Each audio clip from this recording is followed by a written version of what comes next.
Ободо Лондон, BBC, саламатсыздарбы. Эл аралык жана спорт жаңылыктары менен тааныштырып, Наяз Ашматов.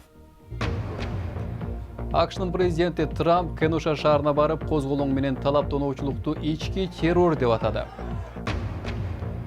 Ангела Меркель согуштан качкан сириялык мигранттарга өз эшигин ачканына 5 жыл болду. Биз жүрүштүн жалпы Европага тийгизген таасирине саресеп салабыз.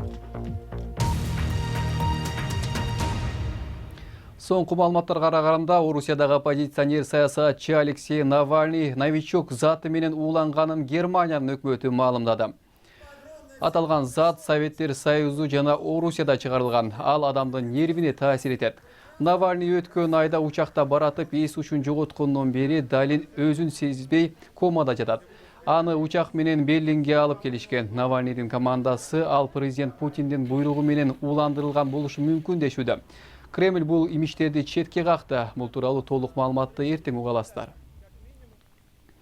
Висконсин штатындагы чакан Кенуша шаары Ак үй үчүн болгон ат салышуудагы негизги фронтко айланды. Шейшемби күнү Дональд Трамп аталган шаарга барды. Аймакта бир нече күнгө созулган демонстрация зомбулуктар менен коштолгондуктан президент мыйзам жана тартип орнотулушу керектигин белгиледи. Бирок полиция ок чыгарган Джейкоб Блейктин үй бүлөсү Трамп аларга карата урматсыз мамилесин көрсөттү деп билдирди. Алим Макбул баяндайт. Кенуша шаарынын расмийлери Дональд Трамптын сапары чыңалууну жаратат деп коркуп турган. Ал шаарга келгенде адамдар кайрадан көчөлөргө чыгышты. Каралардын өмүрү маанилүү кыймылын колдогон демонстранттар менен Трамптын колдоочулары ортосунда араздашуу чыкты. Өткөндө бирөөлөр Трамп келсе жакшы болот деп ойлойсуңбу деп сурады. Мен ооба деп айттым. Анан алар Трамп келсе чыңалууну жаратат деп ойлобойсуңбу дешти.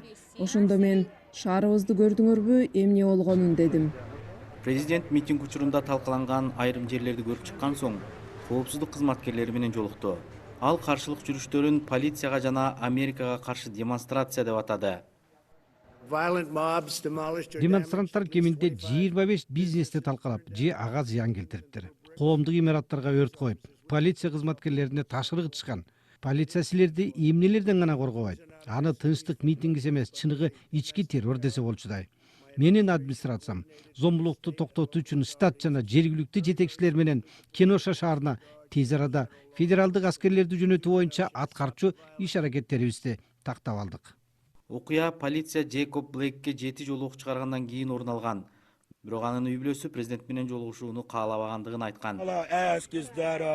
Президенттен болгону биздин үй бүлөбүздүн дарегине жаман сөз айтып, сыйлабастыгын көрсөтпөшүн суранам. Бизге элибизди биримдикке чакырган жана бизди жакшы жака багыттаган президент керек. Ошондой болсо да, Дональд Трамптын көңүлү рассалык адилетсиздик эмес, мыйзам жана тартип, талап тоноочулук жана өрттөлгөн жайларга бурулду. Бул болгону бурмалоо. Бул имараттын талкаланганын караңыз деп жатат. Бирок полиция бир кишиге ок чыгарган факты орун алып жатпайбы? Өткөн аптада болгон окуялар өлкөдө расизм канчалык олуттуу экенин жана мындай маселе бардык эле шаарда чыгып кетиши мүмкүн экенин көрсөттү.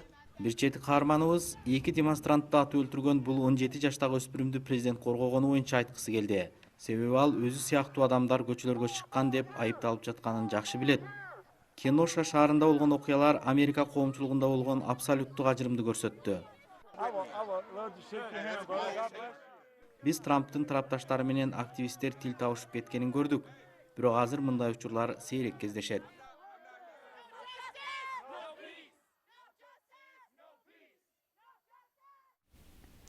Америка Кошмо Штаттарынын президенти тополоң чыккан Кенуша шаарына болгон сапары, ушул жана башка орчундуу кабарларды уюлдук телефон аркылуу интернет сайтыбыздан окуңуз. Ал үчүн бизди bbc.com /кыргыз деп издеңиз.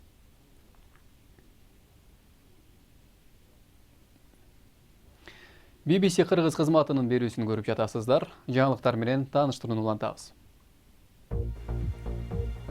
Балдарды коргоо уюму соңку 5 жылда ата-энесинин коштоосу жок 200 миңден ашуун мигрант бала Европада башпайнек сурашканын билдирди. Маалыматка караганда, чыныгы сан мындан да көп болушу мүмкүн. 700дөн ашуун бала Европага келатып көз жумган. Алардын көпчүлүгү Ауганстан, Сирия жана Эритреядан болушкан.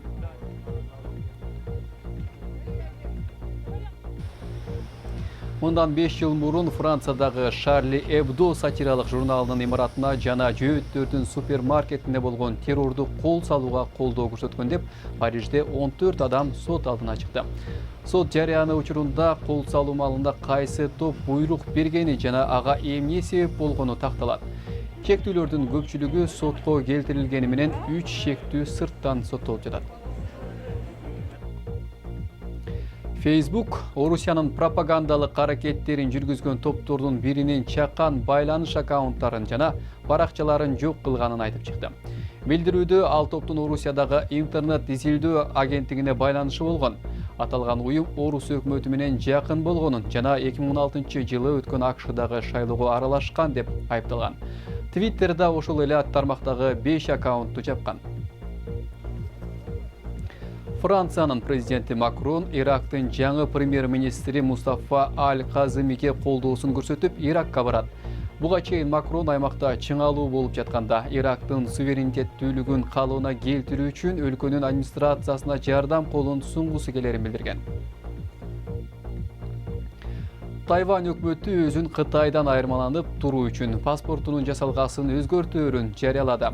Паспорттун жаңы үлгүсү январда даяр болор күтүлүүдө. Анда Кытай Республикасы деген англис сөздөрү алынганы менен кытайча жазуулар кала бермекчи. Бирок Тайвань деген сөз англисче чоң тамгалар менен жазылат. 2015-жылы Грекияга дээрлик 900 000 мигрант келген. Бүгүнкү күнү алардын саны бир топ азайганы менен Түркиядан Грекияга, Балкан жарым аралы аркылуу Батыш Европага келип жаткан адамдардын агымы кайра көбөйгөн. Frontex аттуу Евро биримдиктин чек ара кызматынын билдиришинче, учурда мигранттар негизинен Балкан багыты аркылуу келет. Анткени 2020-жылы 9 000ден ашуун мигрант Европага аттанган. Бул сан өткөн жылга салыштырмалуу 70%га көп.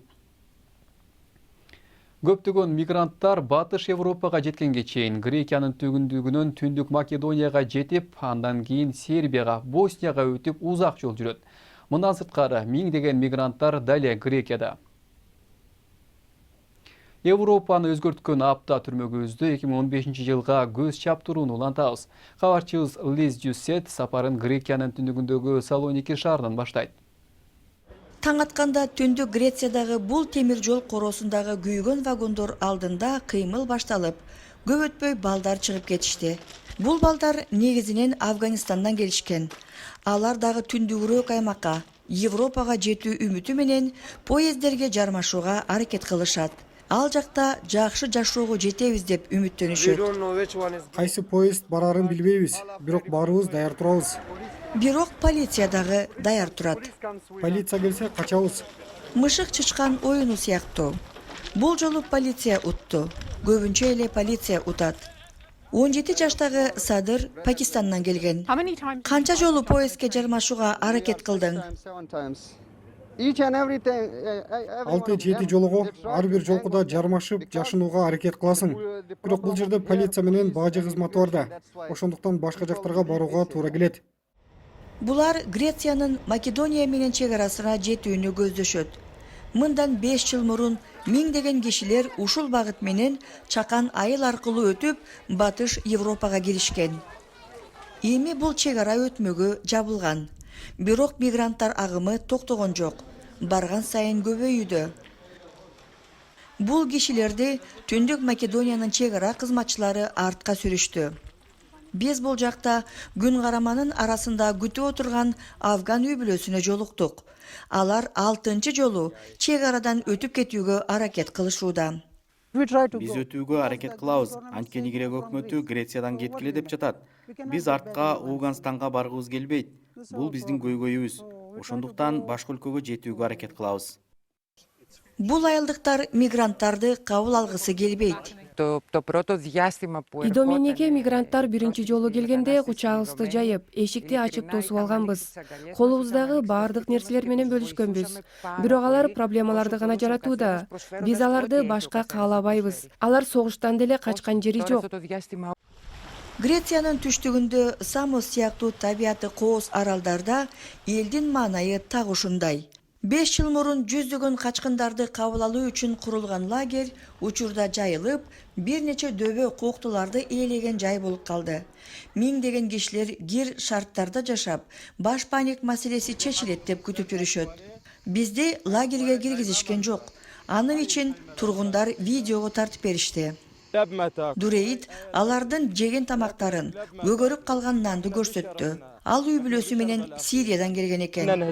Биз согуштан, кыйроодон качып келгенбиз. Эми булар бизди бул жакта өлтүрүп жатат.